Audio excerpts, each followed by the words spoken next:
All right, so we're in for a crackerjack finish, but it's this man again, Luke Ferraris. I know he's quickly becoming one of the punter's friends, and certainly a tremendous ride from him. Well done to Luke. Well done to Sean Terry, wherever you may be, sir. And, of course, Chris Van Niekerk, the man that invests all the money in the game, and to the shams that are involved with Rock the Globe. Well done, Luke.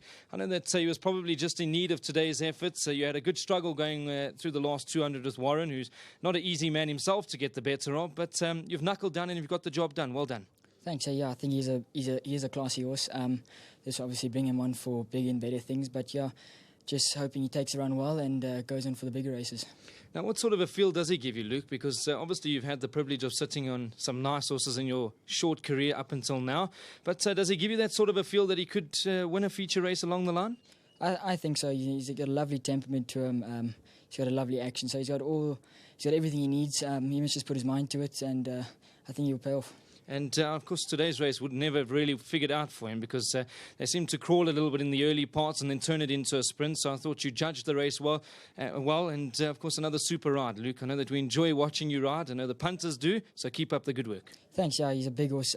So he does take a little bit of extra time to warm up and get into his proper stride. But, yeah, when we started going slow through about the 700, I elected to, start to let him roll a bit so he wasn't caught flat-footed. And when he hit the 400, he had a full tank, and he went on to win a game race, and like I said, it will bring him on. Obviously, always a privilege riding winners in these silks. Yeah, look at it. I think it all comes down to the support, and I'm just grateful that Mr. Terry's been giving me the support and opportunity. So big thank you to him and Mr. Van Niekerk and the Shams. It's all a big team effort. Well, Luke, just from my side, I know that I've had the privilege of watching you through your racing career. You've really matured into a good type. I think the world's your oyster, and long may those winners continue. Well done. Thank you very much. Another big thank you to Mr. Terry and his whole team back at home, and to my sponsor, Aventure. Congratulations. Thank you. Well done to Luke Ferraris. There you heard it. Of course, Rock the Globe. I thought a nice, strong, determined ride from him, and he really knuckled down where it mattered most. I think also credit to Warren Kennedy, Putin's promise. He is a never-say-die man, is Warren, and he'll be back to fight another day. So good win over here. I think in terms of punter's sake, I think Rock the Globe probably kept you alive. As for Ile-de-France, well, she got a tardy start.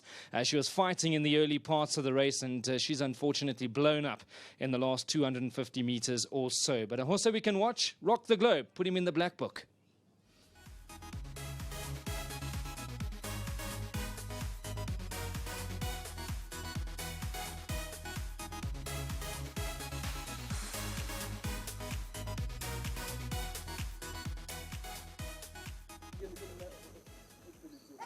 Gates crash open, and they're racing away. Quite a few of them are hesitant. Ile-de-France, one of those. Country Squire was slowest of all. Ile-de-France is an awkward ride at this early stage.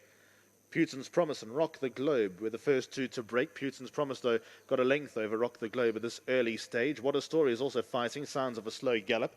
Category 4's under the outside.